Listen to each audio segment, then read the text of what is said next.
বাংলাদেশের শিক্ষার্থীদের তুলনায় পাবলিক বিশ্ববিদ্যালয়ের আসন অনেক সীমিত। সেই সীমিত সংখ্যক আসনের মধ্যে গাইবান্ধা থেকে মেধাস্বাক্ষর রেখে যারা ওইসব আসন ছিনিয়ে নেয় তাদের হাতে করা প্রতিষ্ঠান পোশাক public university students association of Gaibandha. দীর্ঘ সময় থেকে পোশাক বিশ্ববিদ্যালয়ের ভর্তিচ্ছুক পরীক্ষার্থীদের থাকার ব্যবস্থা, বিভিন্ন সাংস্কৃতিক অনুষ্ঠান, দীর্ঘ 10 কিলোমিটার ব্যাপী আলপনা ও বিভিন্ন মানবিক কর্মকাণ্ড পরিচালনা করে আসছে। তারই প্রেক্ষিতে 13 এপ্রিল গাইবান্ধা ফুলছড়ির বালাসী ফেরিঘাট টার্মিনালে গাইবান্ধার নবীন পাবলিকিয়ানদের নবীন বরণ, কৃতি শিক্ষার্থী সংবর্ধনা ও সাংস্কৃতিক অনুষ্ঠানের আয়োজন করা হয়।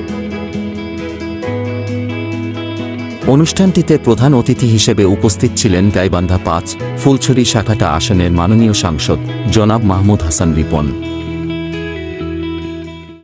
অতীতে যে সংকটগুলো ছিল, বিশেষ করে কোভিড কালে, করোনা কালে, আমি পোশাকের যারা ছিল সারা বাংলাদেশে এই সংকটকালে আমি দেখেছি তারা সবসময় আমাদের সাথে যোগাযোগ করত কিভাবে মানুষের পাশে দাঁড়ানো যায়।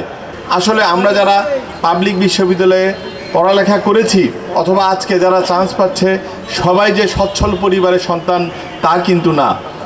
এই যে তাদের যে সমস্যাগুলোকে চিহ্নিত করার জন্য একটি সংগঠন দরকার, সঠিক সময়ে সঠিক একটি সংগঠন দাঁড় হয়েছে বলে আমি মনে করি। জাতীয় সংসদে নির্বাচিত হওয়ার পর থেকে বারবার দাঁড়িয়ে মাননীয় প্রধানমন্ত্রীকে বলছি এই বালাসী বাহাদুরাবাদ স্থানে একটি বহুমুখী সেতু অথবা টানেল নির্মাণের জন্য। আজকে যদি এই সেতু বাস্তবায়ন হয়, শুধু ঢাকা বিভাগ না, এখান থেকে জামালপুর ময়মনসিংহ হয়ে সিলেট বিভাগের সাথেও সরাসরি সড়ক পথে যোগাযোগ স্থাপন করবে এই সেতু। যদি নিজে নিজেকে বিশ্বাস না করো, কেউ তোমাকে বিশ্বাস করবে না। সফল হতে হলে বন্ধুত্ব করো আর মানুষকে সঙ্গে নাও। চলার পথে টের পাবে তোমার হাতের সবচেয়ে শক্তিশালী যন্ত্রটার নাম হচ্ছে কলম। সমাজের ইতিবাচক পরিবর্তনের জন্য কলমটা ব্যবহার করো। সামনে বিশাল জীবন পড়ে আছে তোমাদের। পরিপূর্ণতা নিয়ে বাঁচো এবং সঠিকভাবে বাঁচো। আমার বাড়ির যে কৃষক ছিল তার সন্তানটি ঢাকা শহরে এসে সে রিক্সা চালায়, আয় করে 15,000। তার মিসেস বিভিন্ন বাড়িতে কাজ করে, আয় করে 15,000, 30,000। তার বাচ্চারা বিভিন্ন হোটেলে চাকরি করে, তারা আয় করে 20-25,000। একটা পরিবারে 50,000 টাকা ইনকাম করে, অথচ ঢাকা বিশ্ববিদ্যালয়ের ছাত্র হয়ে আমি 25,000 টাকাও বেতন পাই না। আমরা এই জায়গায় ঢাকা বিশ্ববিদ্যালয়ে অন্তত গাইবান্ধা থেকে যারা মেধাবী হয়েছে, মেধার স্বাক্ষর রেখে ভর্তি হয়েছে, তাদের মুখে আমরা ভবিষ্যতে এই কথাগুলো শুনতে চাই না। শুরু থেকে শেষ পর্যন্ত চেষ্টা করে সার্থক হতে হবে। যদি আমরা শিক্ষার্থীরা এগিয়ে যাই, আমাদের গাইবান্ধা জেলা এগিয়ে যাবে। যদি আমরা বিশ্ববিদ্যালয়ের শিক্ষার্থীরা ভালো কিছু করি, গাইবান্ধা জেলা এগিয়ে যাবে।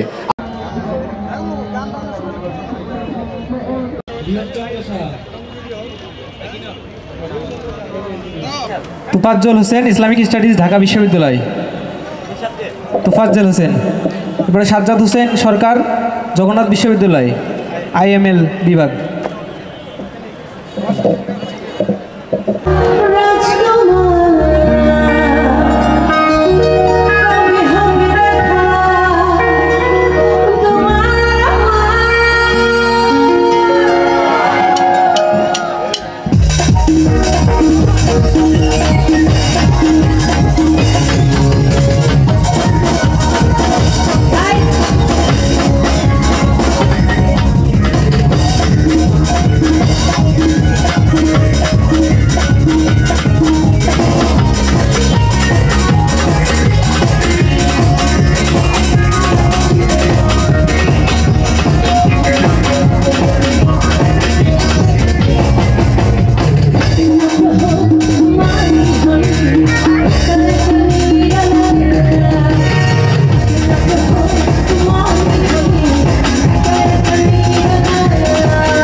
পথে সঙ্গী হলে দোষ কি পথে হাল মেরেছে দিনের আলো রাখলে তোমায় লাগে আরো ভালো চুমকি চলেছে একা পথে